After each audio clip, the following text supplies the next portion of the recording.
Assalamualaikum warahmatullahi wabarakatuh. Terima kasih, Anda telah kembali di channel YouTube kami. Saluran informasi yang mengkisahkan kisah-kisah Islami, serta kisah para ulama dan kekasih Allah. Kali ini, kami akan membahas tentang para wali Majidub yang terdapat di Jawa Timur. Siapa sajakah mereka? Apa sajakah keistimewaan yang mereka miliki, sehingga mendapat julukan wali Majidub? Untuk mengetahui jawabannya, simak video kami kali ini hingga akhir.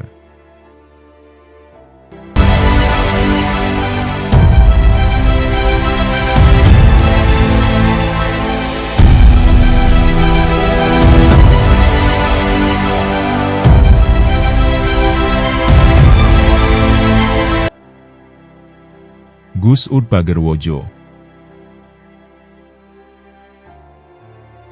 Kiai Haji Ali Masud dari Pagerwojo Sidoarjo. Beliau memiliki panggilan akrab Mbah Ud atau Gus Ud. Beliau juga dikenal sebagai Wali Jadab. Artinya, beliau kerap berperilaku berbeda dengan lazimnya orang lain. Kehidupan Gus Ud memang dipenuhi dengan keanehan. Gus Ud lahir pada tahun 1908 di Sidoarjo. Ali Masud kecil yang masih berusia 5 tahun sudah menunjukkan kelebihannya. Dia juga tidak pernah sekolah, tidak bisa membaca, dan tidak bisa menulis. Namun anehnya, beliau bisa membaca Al-Quran dan kitab-kitab lainnya. Wajar, bila beliau menjadi rujukan kiai di Jawa Timur, untuk memecahkan masalah keislaman. Gus Ud dikenal mempunyai ilmu laduni. Sehingga, secara keilmuan, beliau mempunyai kelebihan dibanding orang lain kebanyakan. Bila dilihat dari garis nasabnya, Gus Ud masih ada hubungan dengan Sayyid Badruddin bin Ali Akbar, bin Sayyid Sulaiman. Menurut Kiai Haji Jamaluddin dari Jombang, Gus Ud sering singgah di Masjid Mojo Agung Jombang. Menurut MH Ainun Najib, Gus Ud pernah ditugasi menjaga Bani Basyaiban di sana. Sewaktu di masjid tersebut, Gus Ud kerap mengambil uang di saku jamaah. Tetapi yang terjadi sungguh ajaib. Setelah uangnya diambil, rezeki orang itu malah menjadi berlimpah. Karenanya, kalau orang-orang melihat Gus Ud berseliweran di Masjid Mojo Agung, maka orang-orang bersiap-siap menaruh uang di sakunya. Perilaku Gus Ud benar-benar tak terpahami. Gus Ud kadang pipis di masjid, kadang setelah berwudu baru ia pipis, dan keanehan-keanehan lainnya. Banyak yang tidak mengetahui bahwa Gus Ud sebenarnya seorang ilmuwan. Beliau ternyata memiliki 200 karya. Tapi tidak ada yang tahu karyanya itu, kecuali cucunya. Sang cucu diajari sebuah ilmu ketika di dalam kapal, selama perjalanan naik haji. Dan kelak, sang cucu mewarisi spirit keilmuan yang tinggi. Orang-orang yang tak menjangkau ilmunya, hanya memandang keanehan-keanehannya saja. Apalagi ketika ia berbicara tentang biologi molekuler. Selama hidupnya, Kiai Haji Ali Masud sangat ringan tangan. Gus Ud sering menjadi rujukan para kiai di Jawa Timur, untuk memecahkan problematika umat Islam. Gus UTD ikut berkiprah menyebarkan Islam, dengan cara berdakwah kepada tamu-tamu yang datang ke rumahnya. Dia memang tak membangun pesantren, tapi muridnya tersebar di penjuru Jawa dan luar Jawa. Gus Hidayatullah, salah seorang cucu keponakan Gus Ud menuturkan, kakeknya itu memang tidak mau langsung membuka pesantren. Gus Ud pernah menulis surat ke Kiai Haji Rodi Krian, terkait permasalahan yang ditanyakan.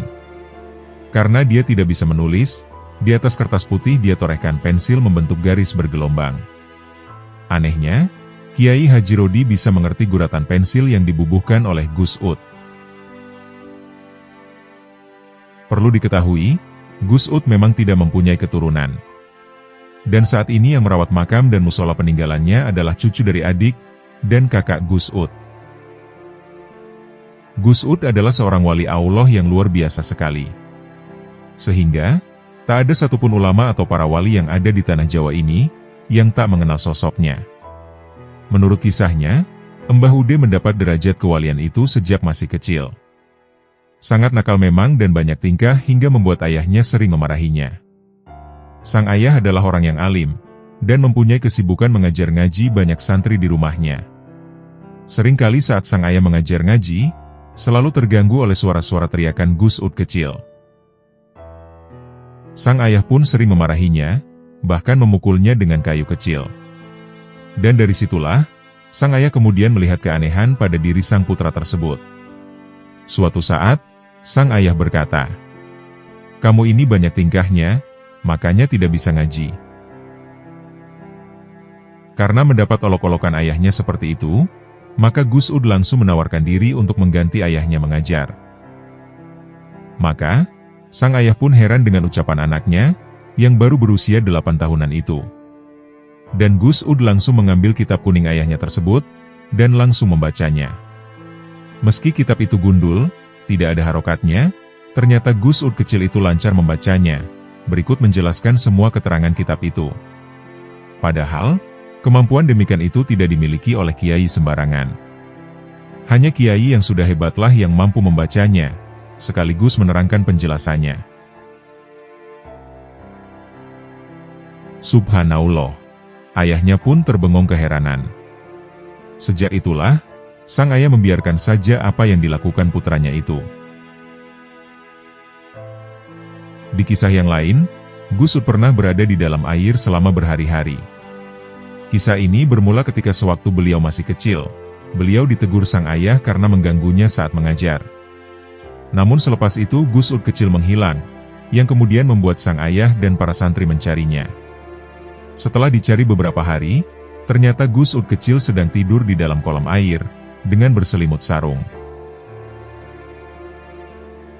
Di lain kisah, ketika Gus Ud sedang melakukan perjalanan ke Tanah Suci dengan menggunakan pesawat, di tengah perjalanan beliau berdiri dan membaca Mahalul Qiyam. Perlu diketahui, Gus Ud orang yang senang sekali dengan solawat, bahkan ketika ada pembacaan solawat di suatu tempat beliau terkadang berhenti, dan ikut bersama-sama membacanya. Sontak hal tersebut membuat para kru pesawat menegur beliau, dan menyuruh Gus Ud duduk di kursi penumpang, agar tidak mengganggu penumpang yang lain. Karena ditegur, Gus Ud kemudian menggerutu. Namun sebuah kejadian tak disangka terjadi setelahnya. Tiba-tiba mesin pesawat mengalami trouble, sehingga membuat semua orang panik. Salah satu penumpang yang menyadari bahwa hal tersebut ada hubungannya dengan ditegurnya Gus Ud, maka ia menyuruh salah seorang kru pesawat untuk meminta maaf kepada Gus Ud. Subhanallah, setelahnya mesin pesawat seketika menjadi normal kembali. Gus Ud wafat pada tahun 1979, dan beliau dimakamkan di Desa Pagerwojo, Kecamatan Buduran, Sidoarjo. Sampai sekarang, banyak yang berziarah ke makam beliau, terutama malam Jumat Legi. Bagi warga Sidoarjo, beliau merupakan ulama yang tidak menyandang gelar. Pasalnya, sebagai orang yang mempunyai kelebihan, beliau tidak mau menunjukkan. Bahkan, dalam turut menyiarkan agama Islam, dia menggunakan kelebihannya itu untuk memberi pemahaman bagi umat muslim, maupun orang non-muslim.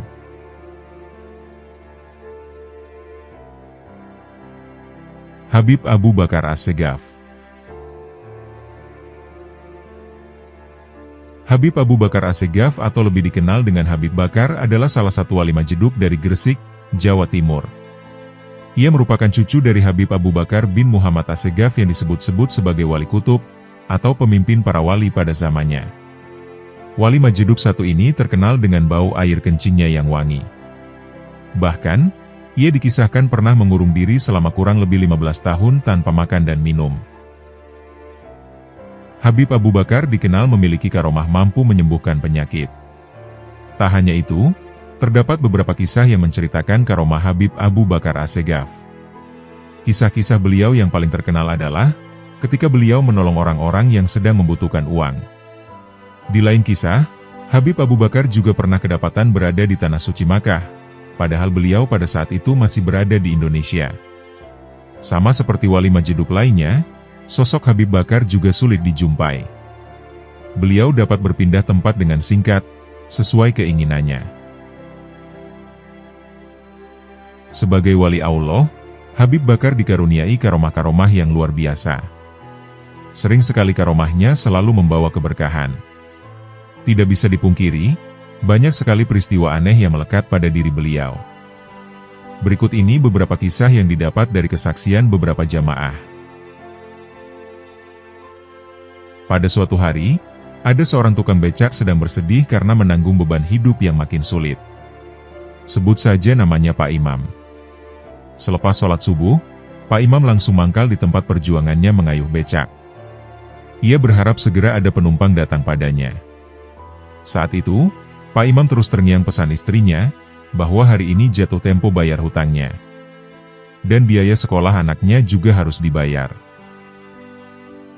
Tiba-tiba entah dari mana datanglah Habib Bakar dari arah depan. Dan Habib Bakar langsung naik di atas becak Pak Imam. Tanpa sepatah kata pun, Habib Bakar langsung menunjuk arah dengan jari telunjuknya. Hal itu menandakan bahwa beliau minta diantar di arah tersebut. Pak Imam termasuk sosok tukang becak yang sangat cinta para habaib. Dengan sangat bahagia, Pak Imam segera mengayuh becaknya sesuai petunjuk Habib Bakar. Di tengah mengayuh becaknya, Pak Imam ingat kebiasaan Habib Bakar dalam merokok. Uang seadanya yang terdapat di sakunya, dibelikan beberapa batang rokok untuk Habib Bakar. Hal itu merupakan wujud penghormatan Pak Imam kepada cucu Rasulullah. Padahal, itulah uang terakhir di sakunya yang mau digunakan untuk sarapan. Tapi kecintaannya kepada cucu Rasulullah tak bisa dibendung. Perjalanan becak kembali dilanjutkan. Tiba-tiba, ada mobil yang menyalip dan memberhentikan becak Pak Imam. Kaget dan sangat khawatir, itulah yang dirasakan Pak Imam saat itu. Ada masalah apa yang membuat mobil itu menghadangnya? Ternyata, keluarlah 5 orang bersorban dan bergamis turun dari mobil. Mereka mengucapkan salam dan mencium tangan Habib Bakar. Salah satu dari rombongan itu mengeluarkan amplop tebal dan memberikannya kepada Pak Imam. Ragu dan kaget, itulah perasaan Pak Imam ketika menerima amplop tersebut. Pak Imam merasa bingung seolah sedang bermimpi. "Pak, terimalah amplop ini, jangan ragu, sebab ini rezeki Bapak, sebab Bapak sangat membutuhkannya," kata salah seorang rombongan mobil tersebut. Mengetahui Pak Imam sedang kebingungan, Habib Bakar lantas turun dari becak dan memberikan isyarat kepada Pak Imam, agar menerima amplop itu. Setelah peristiwa itu, Habib Bakar tiba-tiba pergi begitu saja dengan berjalan kaki, tanpa sepatah kata pun. Kisah ini diceritakan oleh seorang supir angkot dari Gresik. Dia bernama Rohman Adiputra. Dia menceritakan bagaimana saat itu Habib Bakar ikut naik dalam angkotnya. Subhanallah. Ini fakta yang saya alami. Saya dulu sopir angkot. Waktu itu, beliau pernah ikut naik angkot saya keliling kota Gresik. Dan beliau duduk di bagian depan. Habib Bakar cuma pakai sarung tanpa baju saat itu. Beliau saya kasih 1 bungkus rokok tidak mau. Dan hanya mengambil 3 batang saja. 2 ditaruh di telinga kanan dan kiri, yang 1 dihisapnya. Subhanallah, tanpa disadari, para penumpang begitu banyak yang naik turun angkot saya. Padahal, waktu itu mobil angkot yang lain juga lagi sepi-sepinya. Tapi saya menyadarinya, bahwa beliau itu adalah wali Allah yang selalu membawa berkah rezeki. Ungkap Rohman sewaktu menceritakannya. Pernah suatu hari, Habib Bakar menginap di rumah salah seorang jamaah, yang berada di Sukodono Gresik. Habib Bakar kemudian minta dikunci rumahnya. Ketika subuh tiba, ternyata Habib Bakar sudah tidak ada di dalam kamar, padahal kamar masih terkunci sangat rapat. Di lain kesaksian, Habib Bakar pernah masuk ke dalam sumur. Setelah diperiksa, tiba-tiba sosok Habib Bakar menghilang entah kemana. Dan hanya meninggalkan sarungnya saja di tempat itu. Kemudian secara mengejutkan, Habib Bakar ditemukan di makam kakeknya sedang memeluk nisan. Ada juga kisah yang lain, yakni beliau terlihat di Tanah Suci Makkah. Dan setelah ditelusuri, orang-orang mengatakan bahwa Habib Bakar masih berada di Gresik, dan tidak pernah pergi kemana-mana.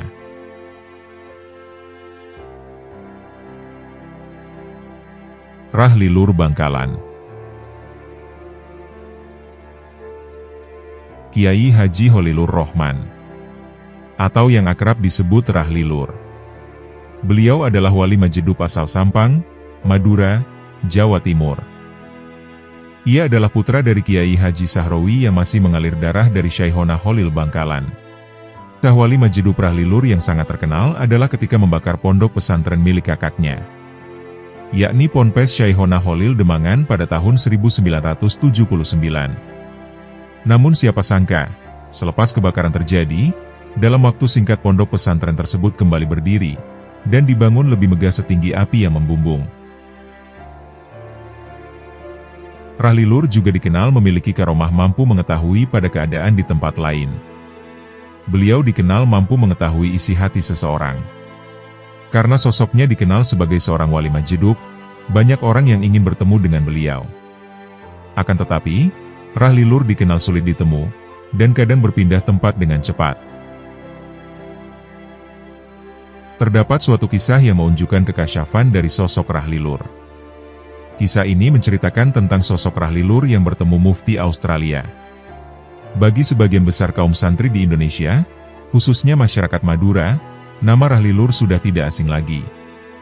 Bagaimana tidak, Rahlilur yang mempunyai nama lengkap Kiai Haji Holilur Rohman ini adalah cicit ulama besar Indonesia, Kiai Haji Holil bin Abdul Latif, atau Syaihona Holil Bangkalan.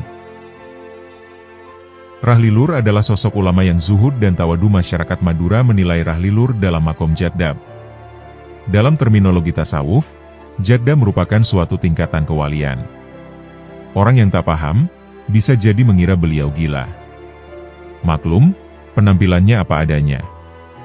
Apalagi ditambah perilakunya yang cenderung aneh. Ia kadang berada di air laut merendam diri sampai berhari-hari. Meskipun demikian, banyak orang tidak mengetahui bahwa beliau adalah sosok yang ahli dalam memahami kitab. Beliau bahkan bisa menghabiskan waktu berjam-jam hanya untuk mutolaah kitab.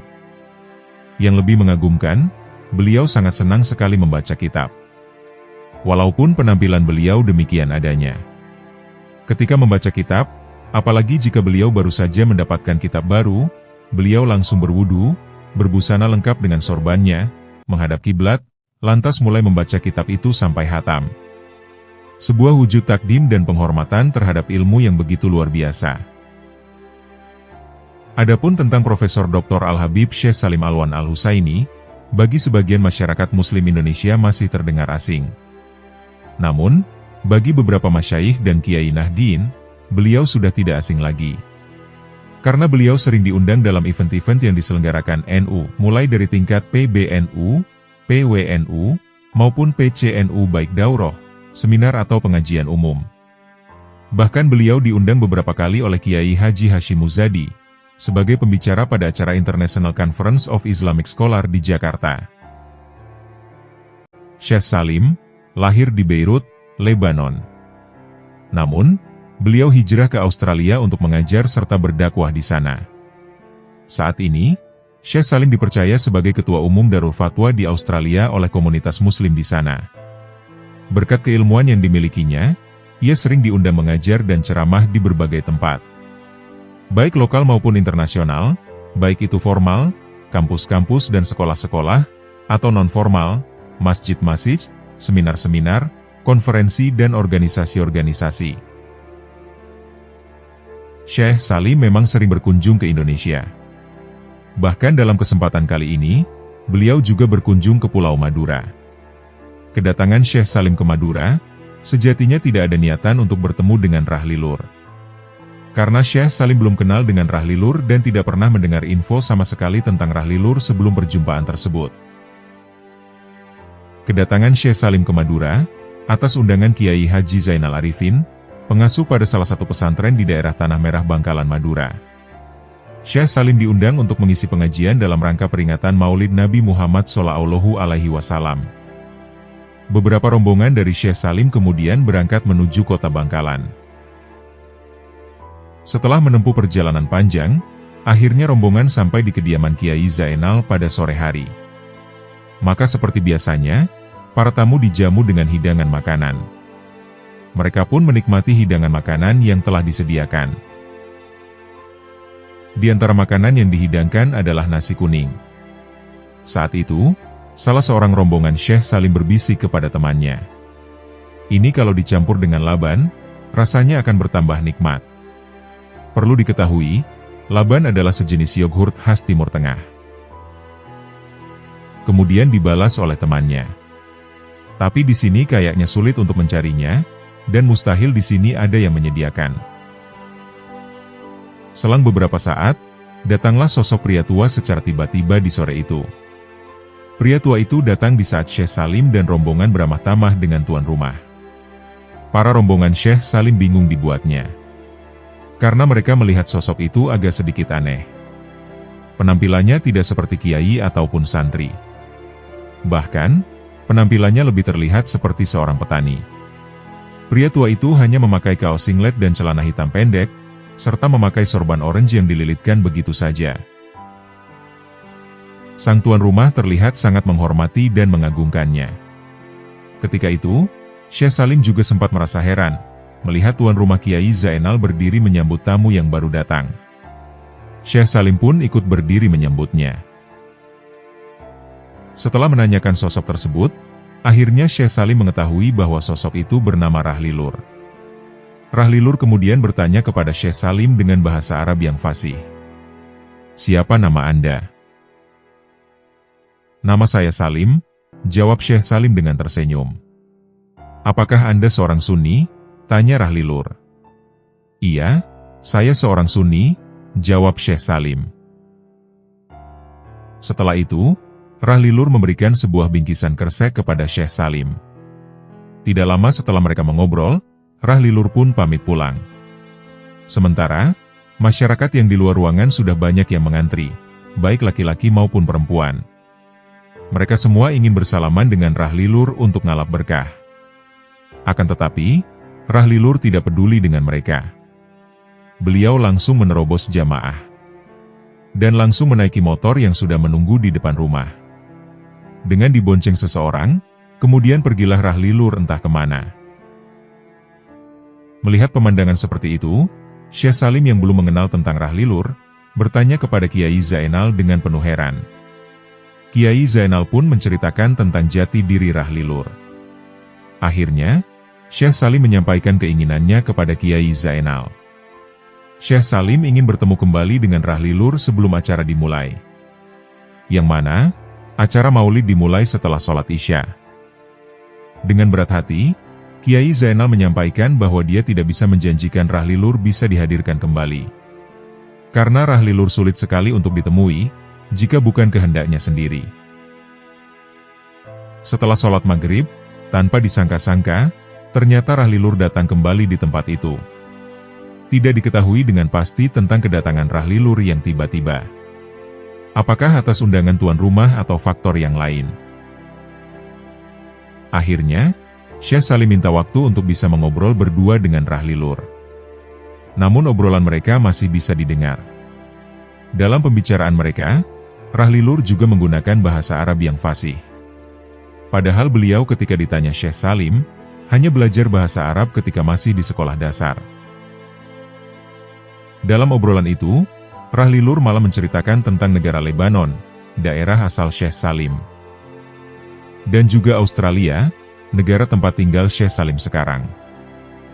Rahlilur menceritakan dengan detail, seakan-akan beliau melihat peta serta pernah tinggal lama di sana. Kemudian Syekh Salim tiba-tiba bertanya kepada Rahlilur. "Adakah orang-orang soleh yang bisa saya kunjungi di Indonesia?" tanya Syekh Salim. Maka Rahlilur terdiam sebentar. "Kalau orang alim banyak, tapi yang soleh sedikit," jawab Rahlilur tanpa menyebutkan nama sosoknya. Setelah itu, Rahlilur memberikan 2 bingkisan lagi kepada Syekh Salim. Lalu Rahlilur melihat pergelangan tangannya seakan-akan dia melihat jam.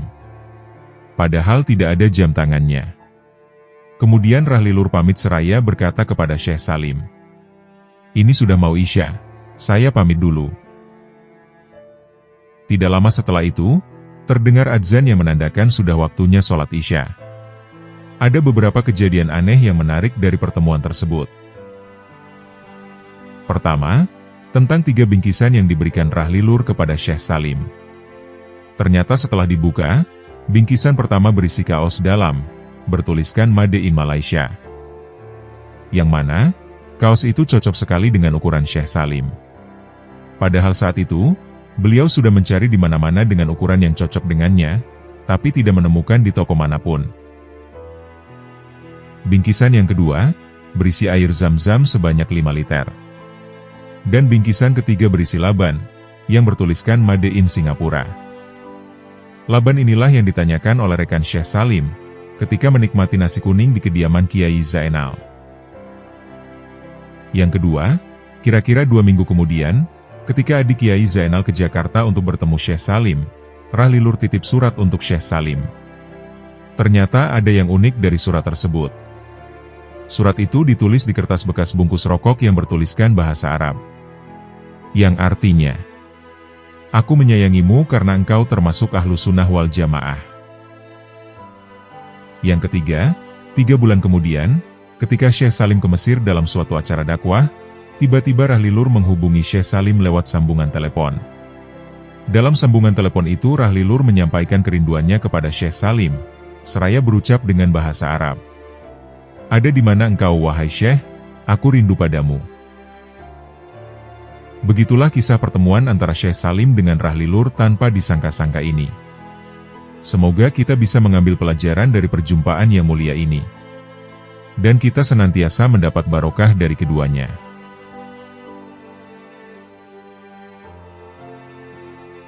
Habib Abdul bin Syekh Abu Bakar. Ini adalah kisah tentang Habib Abdullah bil Faqih Malang, dan seorang wali Majeduk, Habib Abdullah bin Syekh Abu Bakar. Kisah ini diceritakan Habib Abdurrahman bil Baqih, anak Habib Abdullah bin Abdul Qadir bil Faqih. Pada zaman dahulu, di zaman Habib Abdullah bil Faqih Malang masih hidup, terdapat seorang wali Majeduk yang berasal dari Gondang Legi Malang. Sosok wali jadab ini bernama Habib Abdullah bin Syekh Abu Bakar. Pada waktu itu, kebanyakan orang-orang menganggapnya sebagai orang gila. Suatu ketika selepas sholat Jumat, Habib Abdullah bin Abdul Qadir bil Faqih keluar dari masjid, dan bertemu dengan sang wali Majeduk ini. Habib Abdullah bil Faqih segera menghampirinya, dan langsung memeluknya. Seketika orang-orang terheran, karena melihat Habib Abdullah bil Faqih memeluk orang yang mereka anggap gila. "Ta'arifni?" tanya Habib Abdullah bil Faqih. "Naam, anta walad Ami Abdul Qadir," jawab sang wali Majeduk. Sebelum berpisah, Habib Abdullah bil Faqih sempat meminta barokah doa kepada Habib Abdullah Majeduk. Beliau meminta didoakan, agar segera diberikan anak laki-laki. "Tahun ini akan lahir yang bernama Abdul Qadir," jawab Habib Abdullah Majeduk. Subhanallah, Allah pun mengijabah doa beliau, dan di tahun itu juga lahirlah anak laki-laki pertama Habib Abdullah bil Faqih, yang kemudian diberi nama Abdul Qadir. Singkat cerita, Habib Abdullah Majeduk ini hidup bersama seorang hodim. Bahkan, kesehariannya beliau sering berada di rumah sang hodim. Karena Majeduk, Habib Abdullah ini kalau kencing dan buang kotoran di sembarang tempat. Beliau kadang kencing dan buang kotoran di kasur, di lantai, dan di lain tempat. Hari-hari dilalui sang hodim dengan merawat beliau, sampai akhirnya dia tidak tahan dengan baunya, dan mengadukan permasalahan tersebut kepada Habib Abdullah bin Abdul Qadir bil Faqih. "Ya Habib, saya tidak tahan dengan bau kotorannya Habib Abdullah Majeduk," keluh sang hodim kepada Habib Abdullah bil Faqih. "Ahli Kautsar tidak ada yang bau, kamulah yang bau, sebab kamulah yang banyak dosa," jawab Habib Abdullah bin Abdul Qadir bil Faqih. "Perbanyaklah membaca sholawat kepada Nabi, nanti insya Allah akan hilang baunya," lanjut Habib Abdullah bil Faqih. Subhanallah, apa yang dikatakan Habib Abdullah bin Abdul Qadir bil Faqih memanglah benar. Setelah rutin memperbanyak sholawat kepada Nabi, sang hodim sudah tidak mencium lagi kotoran dari sang wali Majeduk. Menurut penjelasan Habib Abdurrahman bil Faqih, karena Telaga Kautsar adalah tempatnya Nabi Muhammad, dan disitulah banyak terdapat para kekasih Allah, sehingga dengan memperbanyak bacaan sholawat, maka Allah telah membuka alam malakutnya, sehingga yang tercium adalah bau wangi kewalian para kekasih Allah.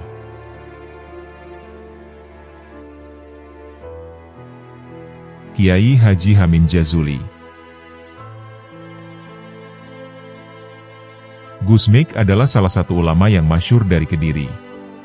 Beliau merupakan putra dari Kiai Haji Jazuli Usman, sang pendiri pesantren Ploso Kediri. Gus Mik bernama lengkap Kiai Hamim Jazuli. Beliau juga dikenal sebagai wali jadab yang masyhur, karena tingkah lakunya yang nyeleneh dan unik, dibandingkan dengan para kiai pada umumnya. Yang paling terkenal dari sosok beliau adalah, ketika Gus Mik sering berdakwah di klub-klub malam. Tanda-tanda kewaliannya Gus Mik sendiri sudah terlihat semenjak kecil.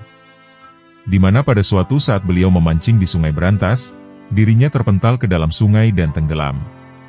Sontak, hal itu membuat keluarga pesantren Ploso gempar dan khawatir, karena Gus Mik tidak muncul-muncul. Anehnya, sore harinya Gus Mik sudah kembali, seakan tidak terjadi apa-apa. Ternyata, selama berjam-jam di dalam Sungai Berantas, Gus Mik telah dididik oleh Nabi Khidir alaihi salam. Gus Mik juga pernah belajar kepada Kiai Dalhar Watu Congol, seorang kiai yang masyhur akan kewaliaannya. Pernah di masa Gus Dur menjabat sebagai Ketua Umum PBNU, Gus Mik memberi isyarat padanya, bahwa suatu saat nanti, NU akan mendapat ujian yang cukup berat. Namun Gus Mik meyakinkan Gus Dur, bahwa itu semua bisa dilewatinya. Kiai Haji Hamim Jazuli, atau yang akrab disapa Gus Mik, memang diyakini sebagai salah satu wali Allah yang memiliki karomah. Telah banyak kesaksian-kesaksian tentang karomah yang dimiliki oleh Gus Mik. Karomah yang dimilikinya mampu membuat orang yang menyaksikan terpanah, dan merasa tak percaya ketika melihatnya langsung. Berikut ini beberapa kisah karomah yang dimiliki oleh Gus Mik. Dalam dunia para wali, kental sekali cerita karomah yang hampir tidak mungkin dipercaya logika. Akan tetapi, kejadian itu benar-benar nyata adanya. Terdapat kisah karomah dari Gus Mik yang mampu mengubah air menjadi BBM. Peristiwa ini terjadi ketika beliau perjalanan pulang, seusai menghadiri pengajian Semaan Manteb di daerah Nganjuk pada sekitar tahun 80-an. Pada saat itu, Gus Mik diantar oleh salah satu jamaahnya yang bernama Kiai Fakih, dengan menggunakan sepeda motor. Tapi di tengah jalan, tiba-tiba bensinnya habis. "Kamu itu sebenarnya ikhlas apa tidak sih nganterin saya?" canda Gus Mik dengan tersenyum. Kiai Fakih sambil senyum kemudian menjawab, "Ya sudah, ayo ke warung saja. Itu di depan kita kebetulan ada warung. Kalau malam-malam begini cari bensin mana mungkin ada." Akhirnya, mereka berdua duduk di warung. "Pesen teh hangat 3 pak," pinta Gus Mik yang membuat Kiai Fakih bingung. "Kenapa pesen 3 Gus? Memang satunya untuk siapa?" tanya Kiai Fakih dengan penasaran. "Sudah, minum saja teh hantamu," pinta Gus Mik yang semakin membuat Kiai Fakih penasaran. Setelah keduanya menghabiskan minumannya, Gus Mik tiba-tiba berkata pada Kiai Fakih, "1 gelas yang utuh itu, bungkus saja. Sekarang, ayo kita teruskan perjalanan." Sambil membawa bungkusan plastik teh hangat, Kiai Fakih kebingungan dengan keadaan motornya. Lantas, bagaimana mereka berdua bisa melanjutkan perjalanan, jika bensin motornya habis? "Cepat masukkan teh hangatmu itu ke tangki motormu," pinta Gus Mik kepada Kiai Fakih. Awalnya, Kiai Fakih sempat menolak, lantaran permintaan Gus Mik sulit dicerna akal manusia.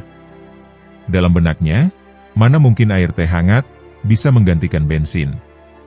Akhirnya, Kiai Fakih menuruti permintaan Gus Mik, walaupun dengan sedikit pemaksaan. "Sekarang coba starter motormu," pinta Gus Mik kepada Kiai Fakih. Dan ajaibnya, motor itu bisa hidup dan berjalan lagi. Keduanya lalu meneruskan perjalanan sampai ke rumah Gus Mik.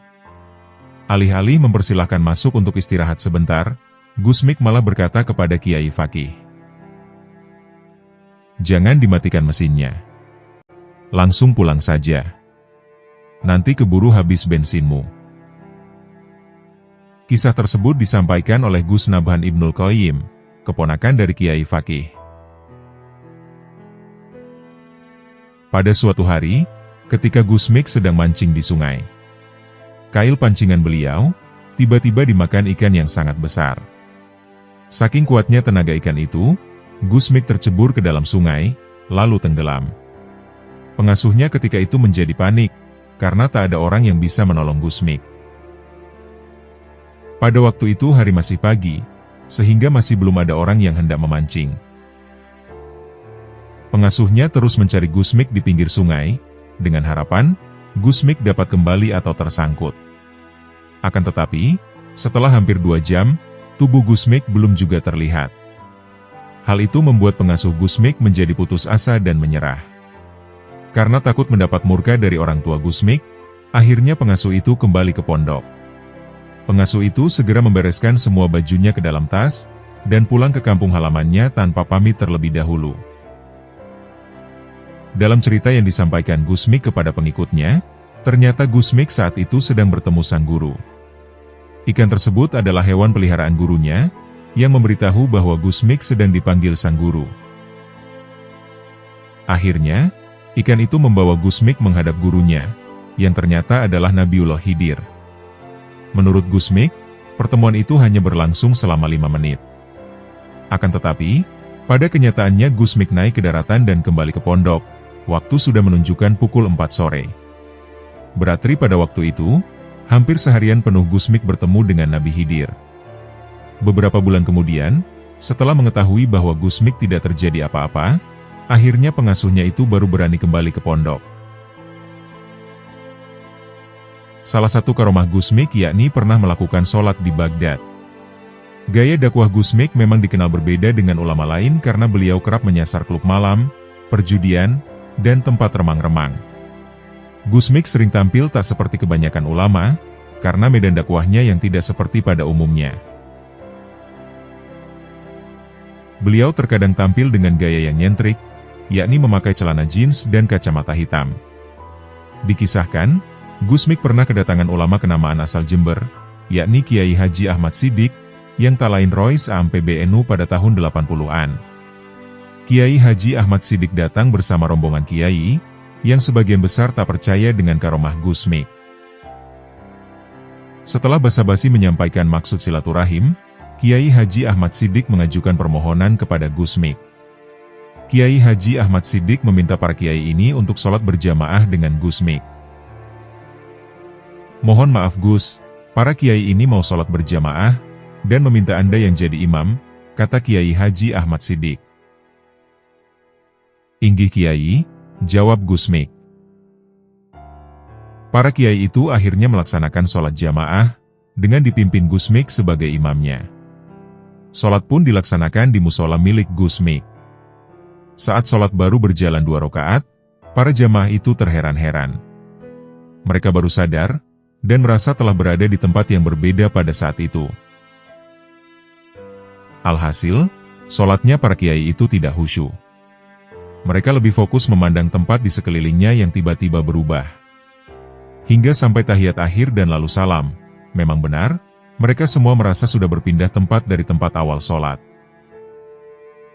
"Kok tempatnya ada di masjid yang megah, jauh berbeda dengan musola milik Gusmik," kata salah satu dari mereka dengan heran. Sayangnya, usai sholat itu Gusmik tiba-tiba pergi entah kemana. Jamaah para kiai tambah bingung, mereka semua tidak tahu di mana mereka sedang berada. Konon ternyata, para jamaah kiai itu pindah di masjid kota Baghdad. "Sekarang bagaimana kita pulangnya?" teriak mereka dengan panik. Mereka menunggu Gusmik sangat lama, hingga waktu masuk untuk sholat berikutnya. Entah dari mana datangnya, akhirnya Gusmik datang kembali, dan mengajak para kiai melakukan sholat berjamaah lagi. Ketika sholat berjamaah selesai, tiba-tiba mereka sudah berada di musola milik Gusmik lagi. Kisah karomah Gusmik ini disampaikan oleh Gus Sabut. Demikian kisah tentang karomah Gusmik, yang mampu sholat dari Kediri, hingga berpindah ke Baghdad. Sebagai seorang wali Allah, karomah yang dimiliki Gusmik sangatlah banyak sekali, dan pernah disaksikan banyak orang. Salah satu bukti karomahnya, terjadi ketika beliau mampu berada di dua tempat dalam waktu yang bersamaan. Berikut ini adalah kisah karomah beliau yang mampu berada di dua tempat sekaligus. Banyak cerita tentang karomah atau kemuliaan yang muncul di sekitar kehidupan Gus Mik, yang oleh orang awam dianggap aneh. Banyak pula yang bercerita bahwa Gus Mik bisa hadir di dua tempat. Salah satu contoh cerita yaitu, saat Kiai Mustain Romli, pendiri Pondok Pesantren Darul Ulum Jombang, meninggal dunia.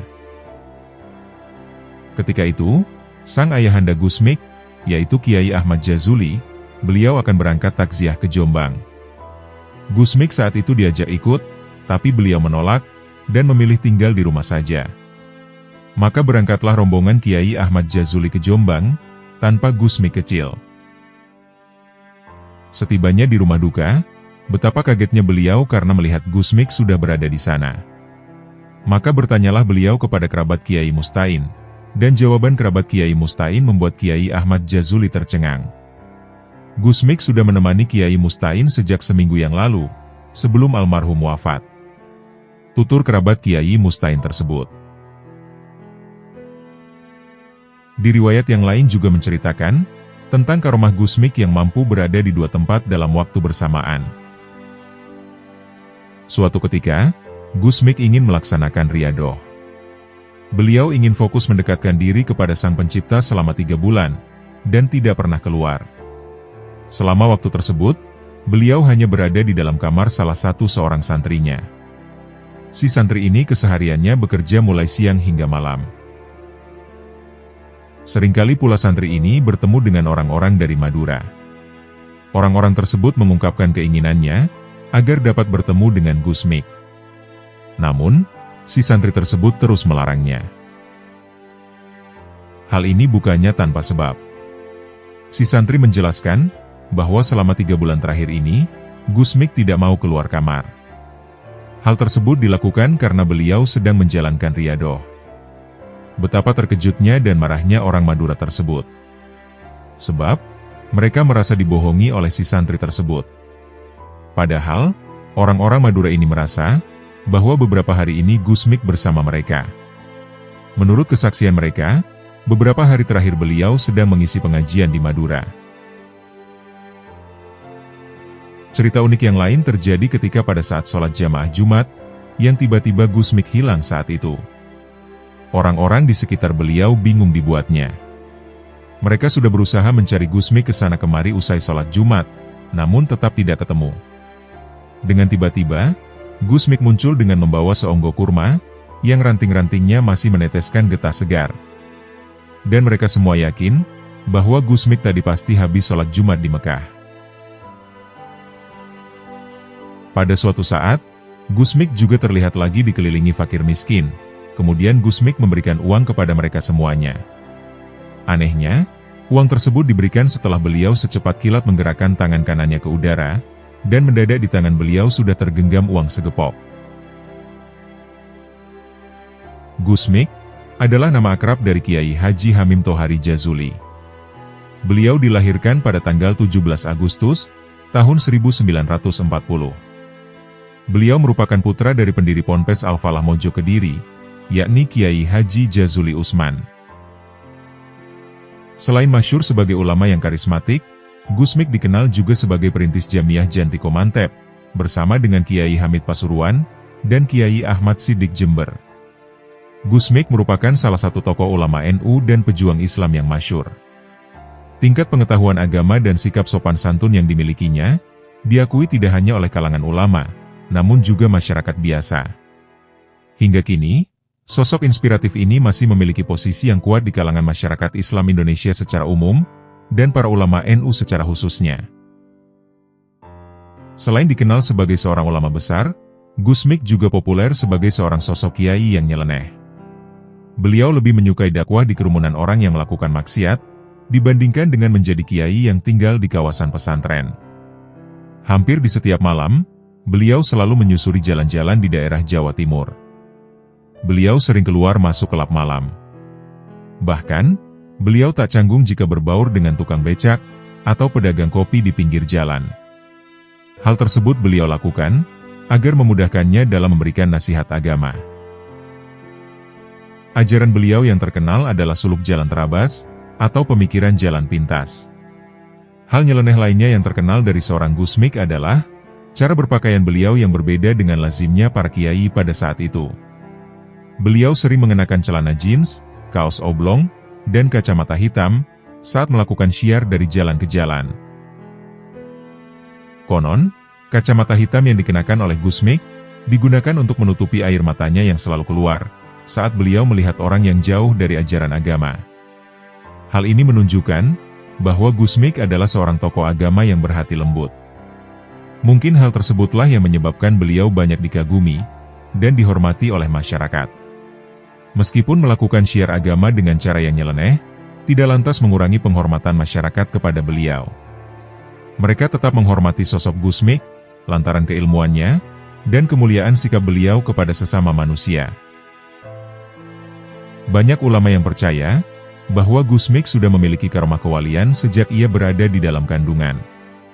Salah satunya adalah Kiai Haji Mubashir Munzir, yang mana beliaulah kelak akan menjadi sahabat sekaligus guru Gus Mik. Selain itu, Kiai Haji Jazuli, sang ayah, juga telah mengenali tanda-tanda kewalian tersebut sejak ia masih kecil. Hal ini diungkapkannya saat beliau akan wafat, dan disampaikan ke keluarga serta kiai di sekitarnya pada saat itu, bahwa anaknya tersebut memiliki tanda-tanda kewalian. Sejak kecil, Gus Mik tumbuh sebagai anak yang pendiam. Ia lebih senang pergi ke pasar, untuk melihat para pedagang dari pagi hingga mereka tutup. Beliau juga sangat senang memerhatikan para pemancing di belakang pesantren. Konon, para pemancing juga selalu senang saat Gus Mik datang. Mereka percaya, ikan-ikan akan berdatangan saat Gus Mik hadir di pemancingan tersebut. Gus Mik wafat pada tanggal 5 Juni 1993, di usianya yang ke-53 tahun.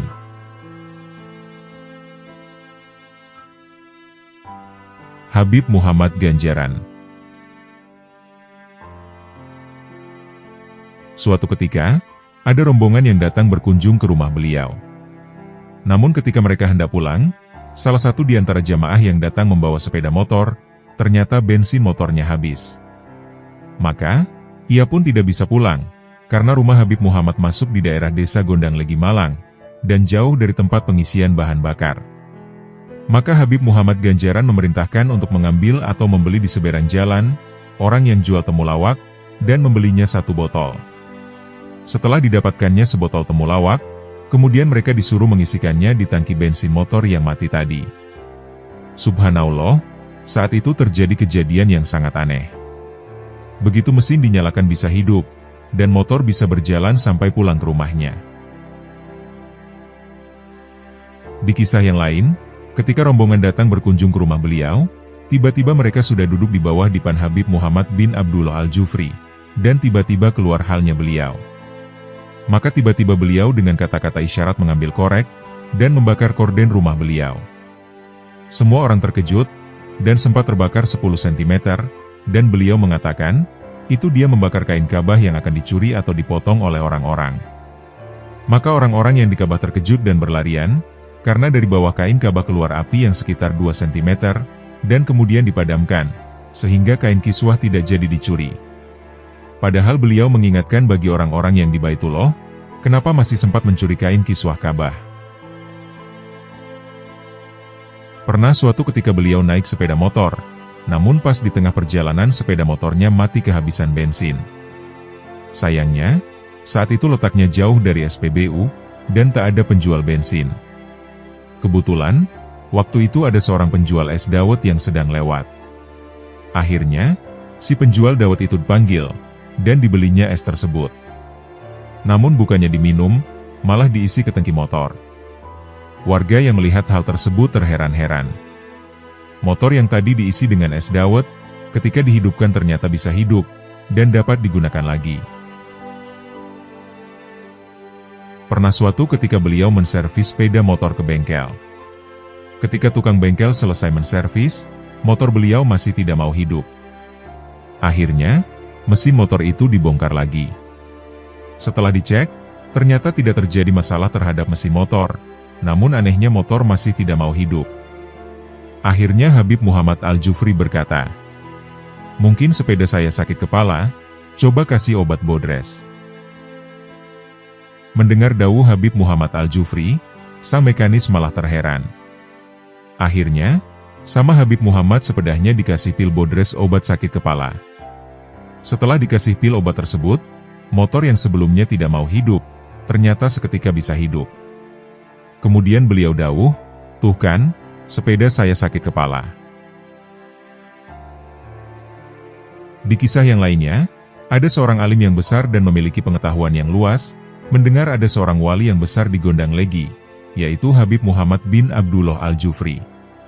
Namun alim tersebut berprasangka buruk, karena melihat Habib tidak pernah terlihat sholat, hanya duduk di atas kasurnya, dan meludah, serta hanya bermain isyarat. Maka alim yang ahli syariat ini tidak percaya, kalau dia adalah seorang wali Allah. Pada malam harinya, sang alim tersebut sholat istiqoroh, untuk meminta petunjuk kepada Allah Subhanahu wa Ta'ala. Di dalam mimpinya si alim tersebut, dia melihat Habib Muhammad bin Abdullah duduk di sebuah singgasana, di atas banyaknya wali Allah, dan singgasananya terbuat dari emas. Maka setelah terbangun, setelah melaksanakan sholat subuh, beliau langsung menuju ke rumah Habib Muhammad untuk bersilaturahmi, dan meminta maaf atas prasangka yang salah terhadap Habib Muhammad. Sang alim pun bergegas menuju garasi untuk naik mobilnya, ternyata di dalamnya sudah ada Habib Muhammad bin Abdullah, yang sudah berada di dalam mobil tersebut. Maka Habib Muhammad Al-Jufri berkata, "Wahai saudaraku, engkau tidak perlu jauh-jauh datang ke rumahku. Aku sudah memaafkanmu, dan engkau tidak perlu repot datang lagi." Maka beliau yang alim dan faqih terhadap ilmu tersebut, dirinya kemudian memuliakan Habib Muhammad, dengan memberikan pakaian yang bagus, namun Habib Muhammad menolak. Beliau lebih suka berpakaian dengan baju tentara dan kaos kaki yang longgar. Habib Muhammad lalu menceburkan dirinya ke dalam selokan. Namun setelah dimandikan, maka diceburkan lagi, sampai badannya sangat kotor, dan dibiarkan. Padahal, itu adalah isyarat yang sangat tinggi bagi orang yang mempelajari ilmu hikmah yang tinggi. Itulah sosok orang yang tidak terkenal di bumi, tapi mulia di langit, serta memiliki singgasana dan derajat yang tinggi di sisi Allah Subhanahu wa Ta'ala. Kisah selanjutnya, mengenai kunjungan Hadratus Syekh Arifin bin Ali bin Hasan bersama rombongan, di mana beliau memberikan isyarat kepada rombongan itu, dengan mengambil buah-buahan jeruk, setelah dikunyah disuapkan kepada Hadratus Syekh Arifin bin Ali bin Hasan.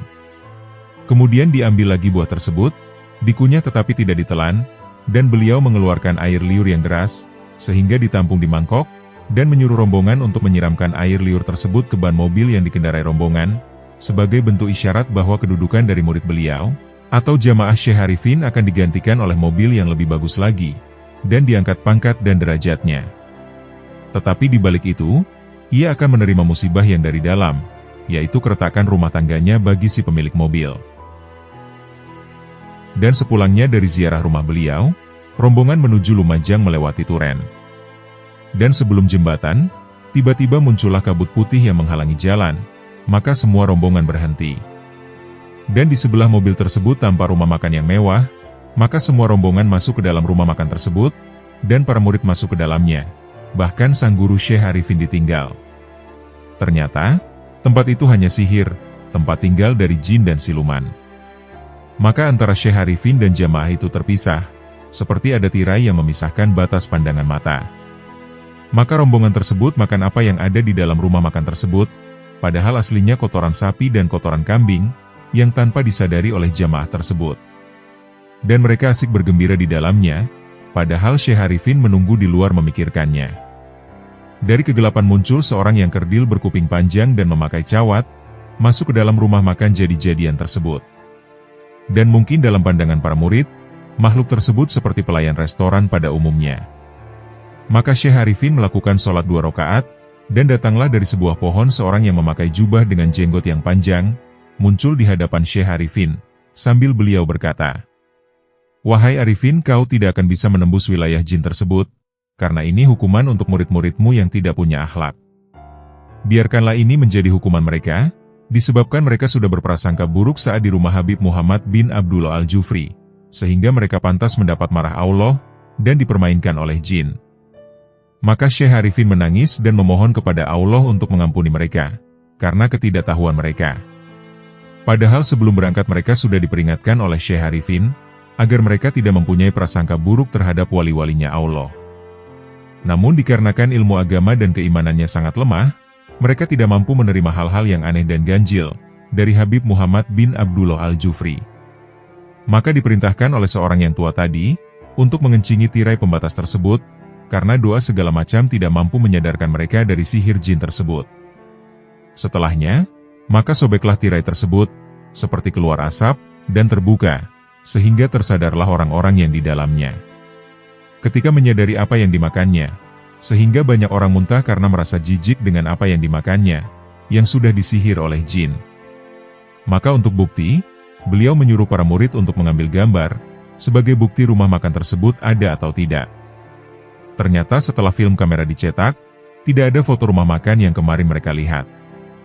Maka esok harinya dibuktikan kembali untuk dilacak keberadaannya pada siang hari, dan ternyata mereka hanya menemukan pepohonan, dan tidak ada restoran tersebut. Inilah keramat Habib Muhammad bin Abdullah Al-Jufri tentang mengingatkan kita, agar tidak berprasangka buruk terhadap wali-wali Allah.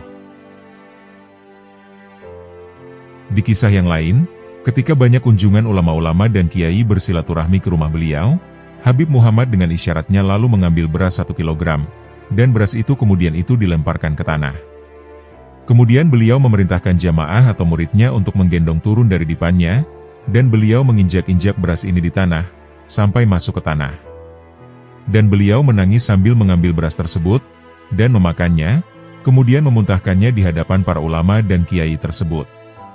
Ternyata, hal itu adalah sebuah isyarat, betapa banyaknya manusia yang mencari rezeki yang haram, bahkan terhina, yang sudah diinjak-injak demi kepentingan perutnya, bahkan menjual agamanya sekalipun.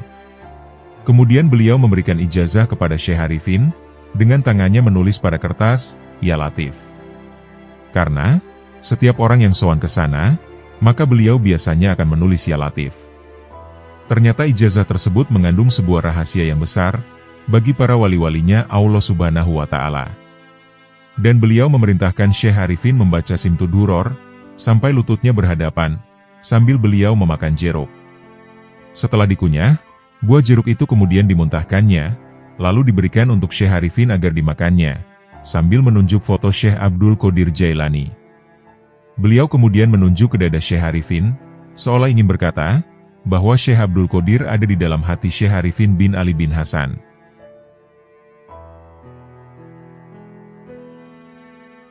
Gus Jafar Pasuruan. Gus Jafar, atau Gus Jakfar, adalah seorang kiai asal Pasuruan, Jawa Timur, yang dikenal karena penampilan dan perilakunya yang nyentrik. Ia merupakan putra bungsu dari Kiai Soleh, pengasuh pondok pesantren Safinul Mustaqim di Desa Sambi Cilik, Kecamatan Gondang Wetan, Kabupaten Pasuruan. Penampilan Gus Jafar jauh dari kesan ulama pada umumnya. Ia sering tampil dengan rambut gondrong layaknya seorang rocker, mengenakan celana pendek favoritnya, dan seringkali bertelanjang dada, atau memakai kaos tanpa lengan. Gaya nyentriknya ini, membuatnya menjadi pusat perhatian dan perbincangan di kalangan masyarakat. Selain penampilannya yang unik, Gus Jafar juga gemar melakukan perjalanan ke berbagai tempat, seperti Bali, Jakarta, hingga keluar pulau lainnya. Walaupun putra seorang kiai terkenal, Gus Jafar lebih suka naik motor butut tua yang ia modifikasi. Kemanapun ia pergi, motor butut itulah yang selalu menemani. Meskipun penampilannya nyeleneh, banyak masyarakat yang segan dan menghormati Gus Jafar. Video-video mengenai kesehariannya sering viral di media sosial, menunjukkan bahwa banyak orang tertarik dengan sosoknya yang unik dan fenomenal. Gus Jafar juga dikenal sebagai sosok yang dermawan dan sering membantu masyarakat sekitar. Ia kerap memberikan nasihat-nasihat yang bermakna tinggi, meskipun tidak semua orang dapat memahami maksud dari tutur dan tingkah lakunya. Secara keseluruhan, Gus Jafar adalah sosok kiai yang unik dengan penampilan dan perilaku yang nyentrik, namun tetap dihormati dan disegani oleh masyarakat sekitar, karena kedermawanan dan kebijaksanaannya. Gus Yakub Tebu Ireng. Nama Kiai Haji Yakub Hashim atau dikenal dengan sebutan Gus Yakub. Di jajaran putra-putri Kiai Haji Hashim Asy'ari, beliau memang kurang terkenal dibanding yang lain. Beliau dilahirkan pada tahun kewafatan Hadratus Syekh, yakni tahun 1366 Hijriah, atau 1947 Masehi. Jadi, beliau menjumpai ayahandanya di waktu bayi, itu pun hanya beberapa bulan saja. Selanjutnya Gus Yakub kecil ini diasuh oleh ibunya dan saudara tertua beliau. Masa belajar beliau hanya dihabiskan di Tebu Ireng. Belajar otodidak adalah salah satu cara belajarnya. Dengan banyak membaca dan belajar sendiri. Gus Zaki pernah menuliskan, bahwa pada suatu hari ada seorang santri mendengar Gus Yakub membaca kitab di dalam kamar. Ketika dilihat melalui lubang jendela, betapa terkejutnya santri tersebut. Ia melihat bahwa Gus Yakub sedang sorogan langsung kepada Kiai Hashim Asy'ari, sang ayahandanya yang telah lama wafat.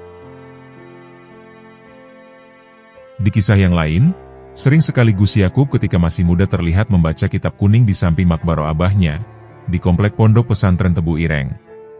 Sepertinya, walau Hadratus Syekh sudah wafat, namun jiwa mengajarnya tidaklah pernah padam.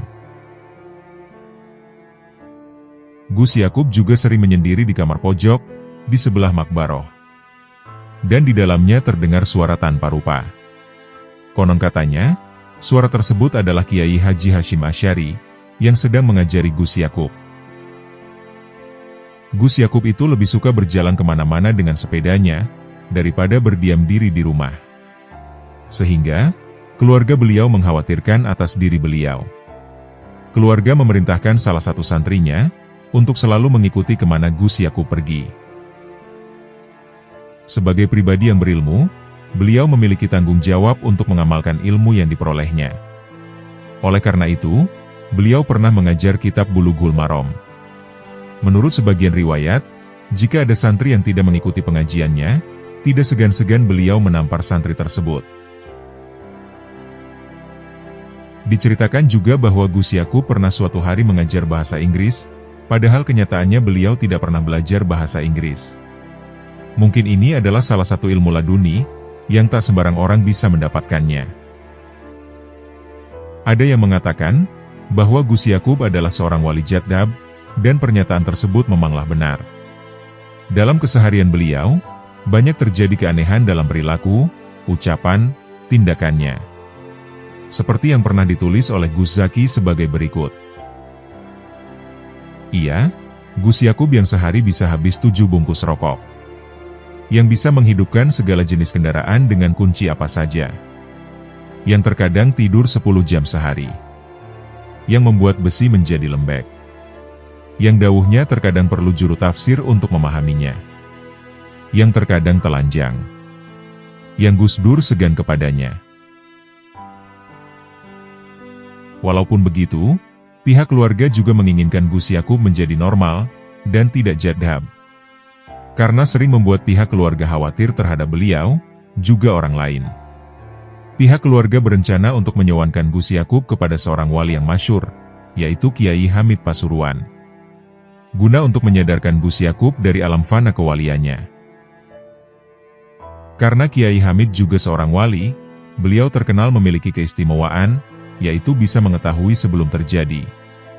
Sebelum keluarga memberangkatkan Gus Yakub, ternyata Kiai Hamid malah sudah datang ke Tebu Ireng. Niat untuk menyewankan pun gagal, karena kerawuhan Kiai Hamid pada waktu itu. Dari kerawuhan Kiai Hamid ini menandakan, bahwa Gus Yakub memiliki tingkatan yang tidak rendah. Hubungan batiniah wali dengan wali yang lain itu sangat erat sekali. Gus Yakub sering dawuh dengan bahasa isyarat, yang sulit dipahami manusia awam. Seperti pengakuan salah satu santri Tebu Ireng dahulu. Ketika santri tersebut bertemu Gus Yakub di jalan, beliau terlihat sambil bernyanyi-nyanyi darah mengalir sampai jauh. Tak lama kemudian, terjadi peristiwa pembunuhan para dukun santet, yang sempat ramai di seluruh Jatim. Gus Yakub wafat sekitar berumur 51 tahun, tepatnya pada tahun 1998 Masehi, atau tahun 1419 Hijriah.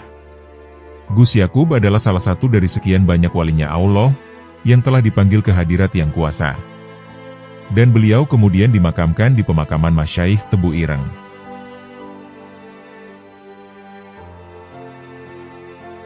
Habib Alex Brani. Nama Habib Alex mungkin terkesan asing. Beliau tak seperti Habib Umar bin Hafid, atau Maulana Habib Lutfi bin Yahya, yang secara nama sudah populer di telinga masyarakat. Habib Alex juga tak banyak terekspos di medsos. Ia semakin dicari-cari setelah fotonya banyak diunggah di medsos atau status pesan singkat. Habib Alex merupakan keturunan Rasulullah Shallallahu Alaihi Wasallam dari jalur Sayyiduna Hussein. Habib Alex adalah cucu dari sang waliullah, Al-Habib Hussein Brani. Nama asli dari Habib Alex adalah Al-Habib Muhammad Al-Hamid. Ia juga disebut sebagai pengusaha yang berasal dari desa Brani Kulon, yang gemar berbagi rizki kepada orang yang tidak mampu. Dikisahkan, beliau sering memborong dagangan para penjual yang kurang laku. Habib Alex juga dikenal sebagai wali majedub dan ahlul kasyaf, dengan doa-doanya yang makbul. Sosoknya mungkin terlihat aneh, namun di balik keanehan seorang wali majedub tersimpan banyak karomah.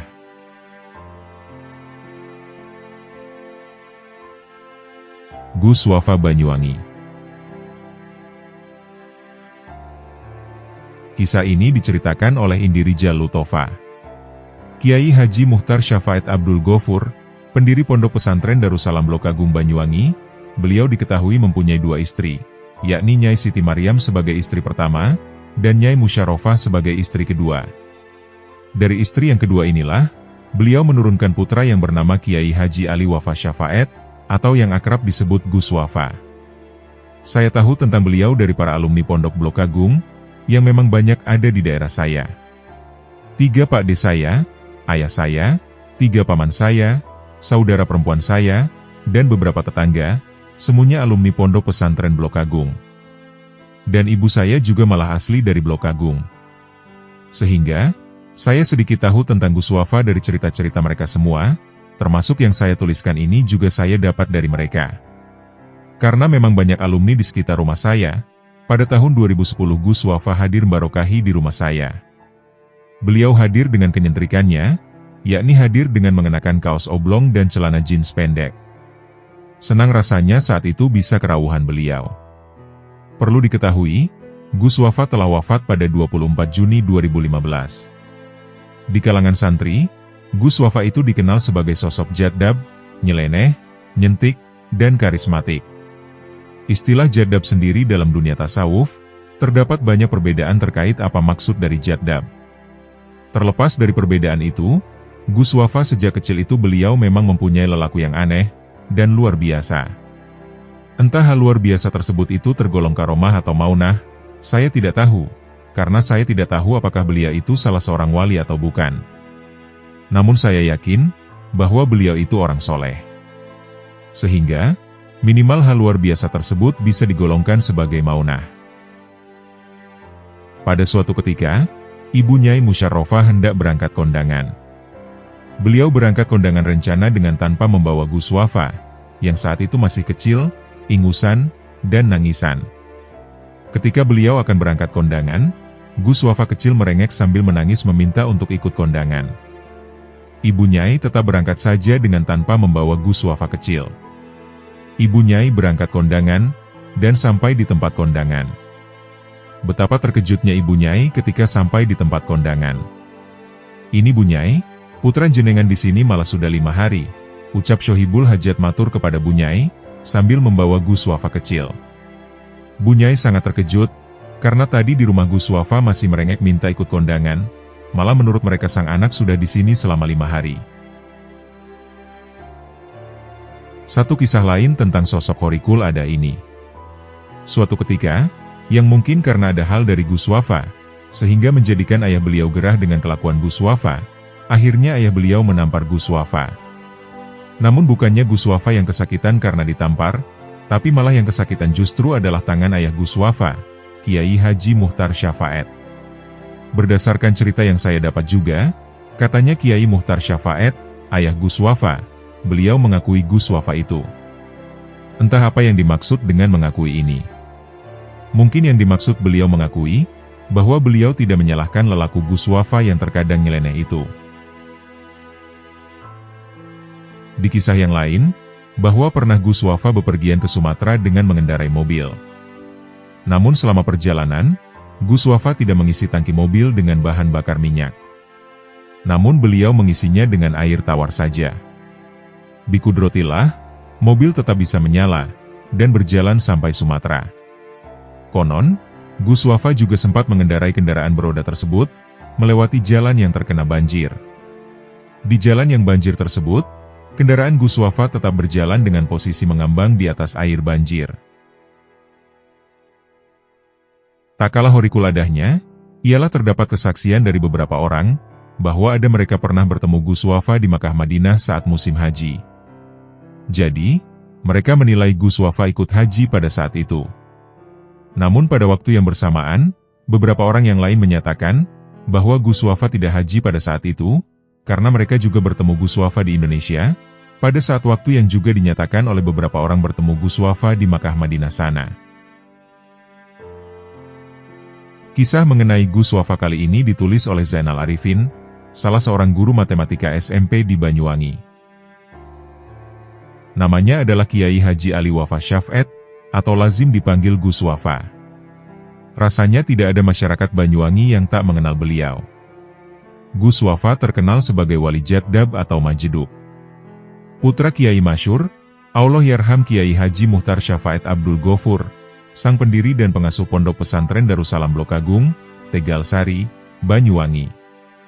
Sebuah pesantren besar dengan ribuan santri dari berbagai penjuru tanah air, bahkan dari mancanegara.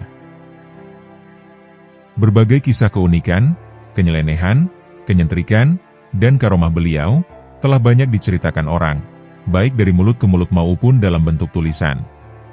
Untaian kata ini, hanyalah sebagian kecil. Sebuah pengalaman pribadi, yang pernah melihat dan berinteraksi dengan beliau, tepatnya tanpa sengaja, karena untuk bersilaturahmi kepada beliau bukan perkara gampang. Singkat cerita, aku mendapat amanah menjadi panitia peringatan Maulid Nabi Muhammad SAW di Masjid Al-Amin, Dusun Jatisari, Desa Uringinagung, Kecamatan Gambiran, Kabupaten Banyuwangi. Dusun Jatisari, RW 01, posisi rumah beliau bersama istri terakhir. Kediaman Gus Wafa tidak jauh dengan Masjid Al-Amin, lebih kurang 100 meter. Praktis, setiap kegiatan di masjid, Gus Wafa akan selalu turut andil, baik langsung maupun di belakang layar. Aku agak lupa, kalau tidak salah kejadian ini tahun 2008. Bagda sholat Jumat, Gus Wafa duduk-duduk di unda-undakan masjid. Tentu berkerumun banyak orang, sekadar salaman, ngalap barokah, atau diam penuh hikmat mendengarkan dawuh beliau. Sesekali diselingi candaan, gojlokan khas beliau. Bagaimana kang pengajiannya? Tanya beliau. Ketika itu, beberapa panitia, termasuk aku, semuanya mendekat ke posisi beliau duduk. Iya Gus, masih cari dana Gus, jawab kami hampir bersamaan. Sekonyong-konyong tangan kanan beliau merogoh saku. Ini kang saya tambahi, kata beliau sambil mengeluarkan uang warna merah sebanyak 3 lembar. 300.000, nilai uang yang lumayan besar di waktu itu. Alhamdulillah, matur nuwun Gus, celetuk bendahara pengajian. Tidak lama setelah itu, Gus Wafa pamit pulang. Kesanku, begitu tanpa pikir panjang beliau menyedekahkan uang, aku pribadi tidak tahu persis asal-muasal uang tersebut, sudah ada sejak awal di saku beliau, atau mendadak wujud. Kisah kali ini juga berkaitan dengan pengajian.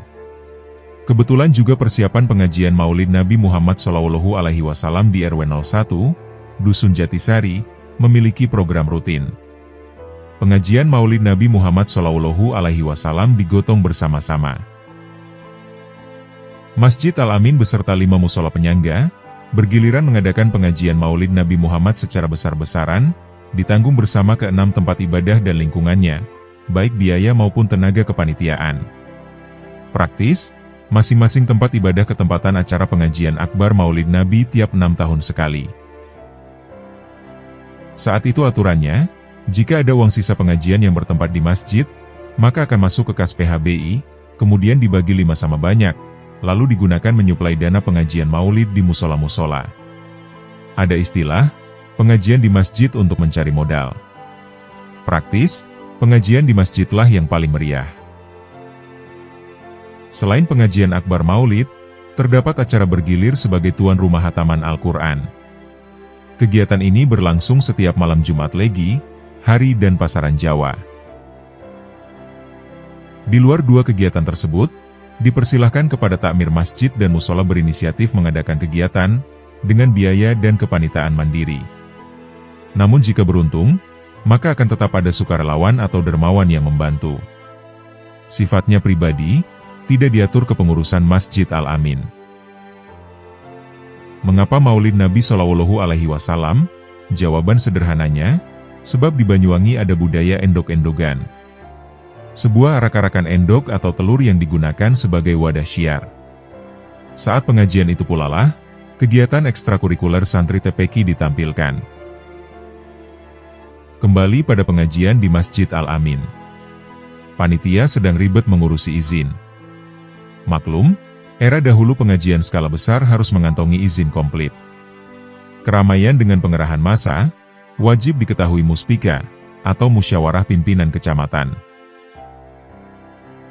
Muspika terdiri dari camat, kapolsek, dan danramil. Jika berkaitan dengan pengajian akbar, juga harus sepengetahuan kepala KUA, atau kantor urusan agama kecamatan setempat. Waktu itu, tahunnya saya lupa, Masjid Al-Amin kembali mengadakan pengajian. Mubalik atau penceramah berasal dari kota Surabaya. Berliku-liku izin harus diurus dan dilengkapi. Panitia, humas dan sekretaris setengah putus asa, datang ke instansi, namun pemilik tanda tangan sedang tidak di tempat. Beberapa kali datang, ada saja yang dikoreksi, baik itu model surat, kalimat yang digunakan, dan sebagainya.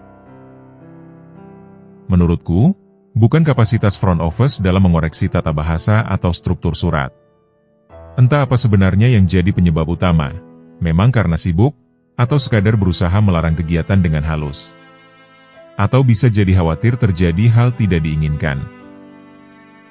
Kembali Gus Wafa, beliau jadi tempat curhat kami. Bagda Jumatan menjadi waktu yang paling efisien. Ribetnya perizinan kami sampaikan. Gus Wafa bersedia mendengarkan cerita kami. Coba Kang bawa ke sini HP sampean. Sampean telepon camat, aku yang akan ngomong, kata Gus Wafa kepada salah satu panitia. Dan alhamdulillah, saat itu diangkat.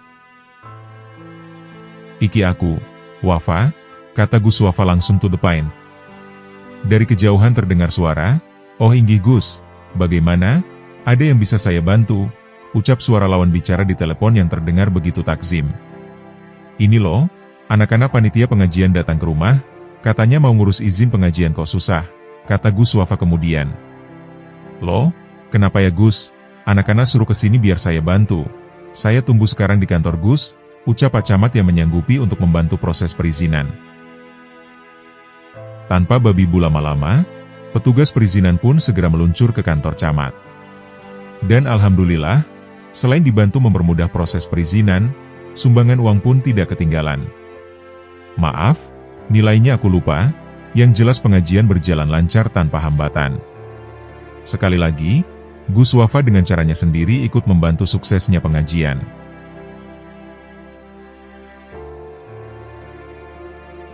Meyakini adanya manusia pilihan yang menjadi kekasih Allah, adalah salah satu ajaran dalam agama Islam. Kekasih Allah atau yang biasa dikenal dengan waliullah, adalah orang-orang terpilih yang memiliki kedekatan secara khusus dengan Allah Subhanahu wa Ta'ala. Mengenai waliullah ini, Al-Quran juga menjelaskan. Ingatlah, sesungguhnya wali-wali Allah itu tidak ada kekhawatiran terhadap mereka, dan tidak pula mereka bersedih hati. Quran Surat Yunus, ayat 62. Waliullah secara umum terdiri dari berbagai macam kategori. Mulai dari wali abdal, wali autat, wali nukoba, wali nujaba, sampai wali kutub al-aktob.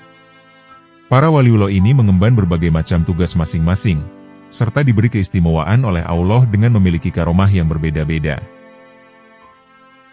Jalan yang ditempuh mereka, tak lain adalah untuk menggapai makrifatullah. Dalam ilmu tasawuf, terdapat dua jalan untuk menggapai makrifat ini. Yang pertama adalah suluk. Jalan ini adalah pilihan jalan yang ditempuh secara normal. Seseorang yang mengamalkan laku tasawuf secara tidak langsung juga disebut sebagai salik. Yang kedua adalah jaddab. Jalan ini adalah jalan khusus, yang tidak sembarang orang bisa mengamalkan, dan hanya orang-orang khusus yang memang terpilihlah, yang dapat menempuh jalan ini. Dua jalan menuju makrifatullah tadi, secara sederhana diilustrasikan Syekh Ali bin Abdurrahman Al-Imroni, dalam kitab Nasikah Al-Murid fi Thoriq Ahliya Suluk wa Tajrid berikut ini. Ketahuilah, bahwa jaddab dan suluk itu seperti pepohonan. Pohon jaddab memiliki akar dan tangkai, begitu pula pohon suluk juga memiliki akar dan tangkai. Setiap akar dan tangkai dari kedua pohon tersebut memiliki buah. Akar dari pohon jaddab adalah ilmu laduni yang bersifat gaib, dan buah dari tangkai pohon jaddab adalah, saat orang yang jaddab mendapat perintah Allah, agar mengatakan pada sesuatu kun fayakun, segalanya murni pemberian dari Allah. Sedangkan akar dari pohon suluk dapat membuat pohon berbuah dengan ilmu yang zohir, atau yang tampak, dan tangkainya berbuah dengan amal yang bersifat zohir, meski orang yang mengamalkan laku suluk dan orang jaddab berbeda. Orang yang mengamalkan laku suluk beribadah di belakang tirai penghalang dari Allah, sedangkan orang jaddab tidak ada penghalang apapun antara mereka dan Allah. Pesan dari Allah langsung pada mereka, dan ibadah dari mereka langsung tertuju pada Allah. Berdasarkan referensi tadi, orang yang mengamalkan laku suluk, masih berada di bawah orang yang sudah sampai pada fase jaddab. Jaddab sendiri oleh para ulama didefinisikan dengan pengertian berikut. Jaddab adalah tampaknya sifat-sifat ilahi. Ketika dalam kondisi jaddab, akan betul-betul tampak secara nyata sifat-sifat Allah, dan seseorang mampu merasakannya. Syekh Mahmud Abdur Rauf Al-Qasim, Al-Kasif an Hakikah Asy-Syufiyah, Juz 1, halaman 244. Orang yang dalam kondisi jaddab, seringkali melakukan perbuatan di luar nalar manusia biasa. Sebab, apa yang dilakukan oleh mereka dalam keadaan jaddab, sudah di luar kapasitasnya sebagai manusia.